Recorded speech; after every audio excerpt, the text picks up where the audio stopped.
Congressman, it's Willie Geist. I just want to follow up on something you said a minute ago, that you suspect Pakistan will be the place the United States occupies next. Do you have information on that, or that implies there'll be some sort of invasion? No. Or why do you say that? Just because I look at what has happened in the past 30 or 40 years of all the unintended consequences and what we have done and how we are spreading and the attitudes that has been pervasive in our government for the past 10 years, that we have this obligation to spread our goodness and protect our financial interests. And right now, Pakistan is a big problem. And the people there, we have created a civil war there. And the fact that we go over there and we violate their security, and the people rebel against the government because they see their government as being a puppet of the American government. So it's total chaos, and I am afraid, I hope I'm absolutely wrong, but I'm afraid we will be in Pakistan trying to occupy that country, and it will probably be very unsuccessful. Governments like secrecy. They're not, you know, whether it's the Federal Reserve or our foreign policy, just think of many times we've gone to war by distortion of the evidence, you know, and lie our way into war, whether it was World War, whether it was Vietnam War, or you know, going into Iraq. I mean, they have to, you know, deceive us. And then when the people distrust the government, then any questioning government is called a conspiracy theory, you know, and they do that to say that, oh, you're nuts, because everything is a conspiracy. But I think the best thing is you should only believe the conspiracies that are true. You know, of course there's a conspiracy, people getting together and thinking, well, how are we going to manipulate the money supply? But in an intellectual way, those of us who think that we should have a different system, you know, we sit around and talk, so we conspire, and that's, use the word loosely, we conspire on how we're going to change the world and how we're going to get more people to understand economics. So but it's almost like, why is the government so stupid? If they don't like the conspiracy theaters, why do they set the stage for them? Speaking of conspiracies for freedom, when I first started studying the monetary policy issue, it seemed to me like there was a showdown coming as the dollar collapses between those who want to move to a global fiat currency and those of us who want freedom in monetary policy. And now just recently we had George Soros with his meeting at Bretton Woods several weeks ago. And then I go back to the 80s when you started this championing this cause for sound money, for getting away from the Federal Reserve System. Do you think that showdown is coming anytime soon? I think the showdown's inevitable because fiat money doesn't last forever, and it will end. But there's no way to know which month it will occur or which year. When I talked about the financial bubble before and the housing bubble, I didn't know what month it would be. It could have been a year sooner or a year later. And same way with the monetary crisis, because there's a confidence factor in there. As long as it seems like our dollar is working and they're still taking our dollars, China's been willing to take a lot of our dollars. They've had well over $1 trillion, but they're not taking them this amount. They're shrinking their portfolio now of dollars. So, but there's no panic, and they shrink their portfolio slowly and quietly because they don't want to panic, because if you panic out of the dollar crashes. But I think eventually there will come. The end stages of a currency goes rapidly. I think the best thing for the average person to look at will be prices. Whether their grocery shopping is getting too expensive, and how much it costs to fill their tank of gas up, how much it costs for their medical care and transportation. These are the kind of things. And when it starts to lower their standard of living because their salaries can't keep up, that is the beginning of a serious crisis. I think we're there.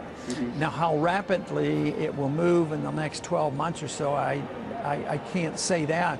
But my guess is that by November next year, the main topic won't be bin Laden. The main topic is going to be how come I'm getting poorer and poorer, and why did Wall Street rip us off because they were too big to fail, and why do they continue to make huge profits at the same time unemployment stays very high and the people who lost their houses haven't gotten their houses back again. I think that'll still be the major issue next year. I do think it's easier to cut overseas spending, politically speaking. I think I can make the case that we should bring our troops home, change our foreign policy, quit these ridiculous wars.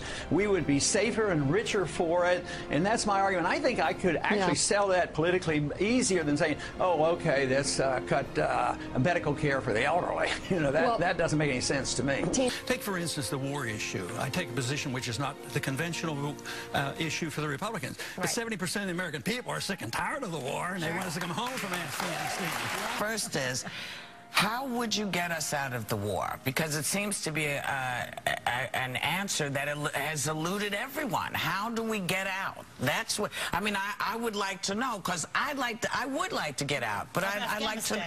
I'd like to get out of all of the wars, because our kids are. But how? Do you have I don't think it's complicated. Okay. How did we go in? We just marched in without permission, without a declaration of war.